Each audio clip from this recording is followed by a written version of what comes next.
Serves as a symbol of hope for dialysis patients here in Hawaii. A new clinic opens today in central Oahu, but it's not as easy as it may sound. And joining us now to talk about the opening and the challenges are State Representative John Mizuno, House Chair of Health and Human Services, and Palani Smith of Fresenius Kidney Care. Good morning. Welcome to you both. Good morning. Okay, first of all, how big is this opening? Because a lot of people might not know about how challenging it can be. Substantial. It's very big. In the state of Hawaii, we have a higher rate of chronic kidney disease than the rest of the nation. 168,000 people in the state of Hawaii have chronic kidney disease. So we really want to tackle this issue. It's a very big issue. And I'm going to turn over to Palani to explain a little bit about it. Yeah, so again, I'm with Fresenius Kidney Care, and we run and operate all the Liberty dialysis clinics. And one of them is opening today in Mililani, which is a process that is long and enduring. One of the largest challenges as we relate to this is the time that it takes to open.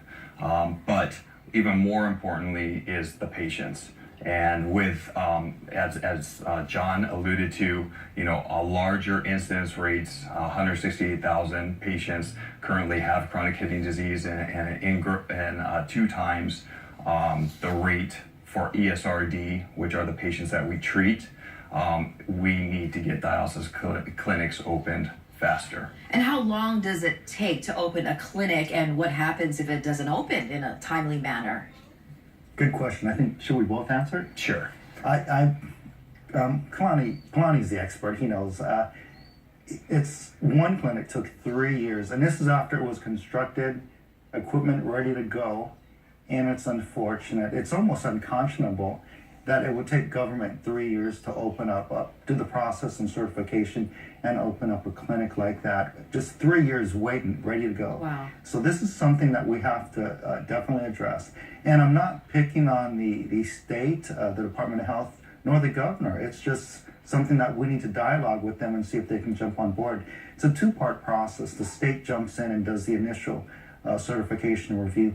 Then they hand off to the feds, the Center on Medicare and Medicaid Services, and they finalize that approval process. So we really need to work with both the state and the federal government to make it more efficient and expedite this most needed service. I'll turn it over to Palani again because he's got some really good information on that process. Yeah, so, once again, it's all about the patients. As we decrease it, and it takes longer and longer for these dialysis centers to get open, we really are talking about, denying access to care. And as the access to care starts to decrease, there's some unfortunate consequences to that. Probably one, and probably the most important thing, is that the quality of life for the patients and their families and caregivers, it also decreases as travel times to get to clinics, because other clinics are full, they increase.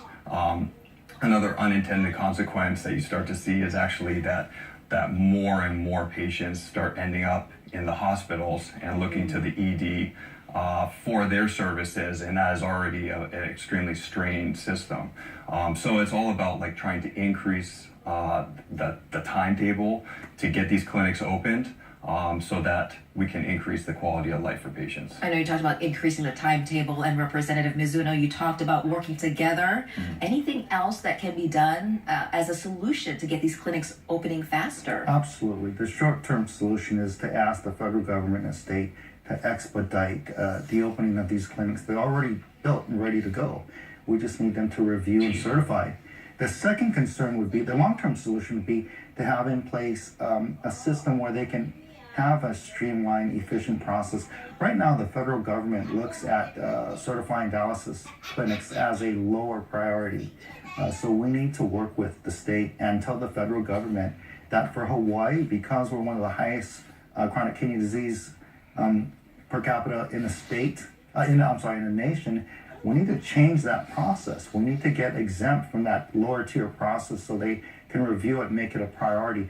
Some of the horrific stories I've heard from Palani and some of the others is that many patients will have to get dialyzed twice, not once.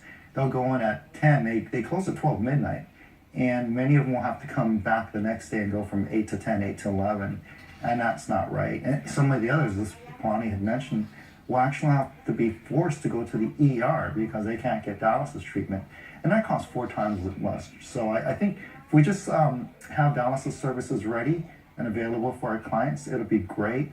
What's happening is we're slowly getting there, but we're not getting there fast enough. But today, the clinic is going to open. It's going to be at 11 a.m. to 1 p.m. It's the Mililani Dialysis Center, and that's located on Inamakua Drive, right? Inamakua Street in Mililani. Correct. All right. Well, thank you to you both for being here. And thank you for having us. All right. Well, coming up next, Kelly has your forecast.